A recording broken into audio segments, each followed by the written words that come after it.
Hello and welcome to 30-second social media tips. How are you doing? This is Simon here from Perception Studios, the award-winning visual marketing agency.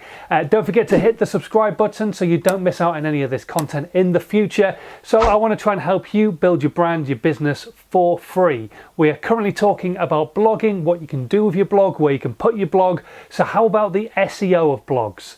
We're going to cover off some of the things that you can do to help your SEO. One of the big things is making sure you actually put metadata into your meta tag section on your website.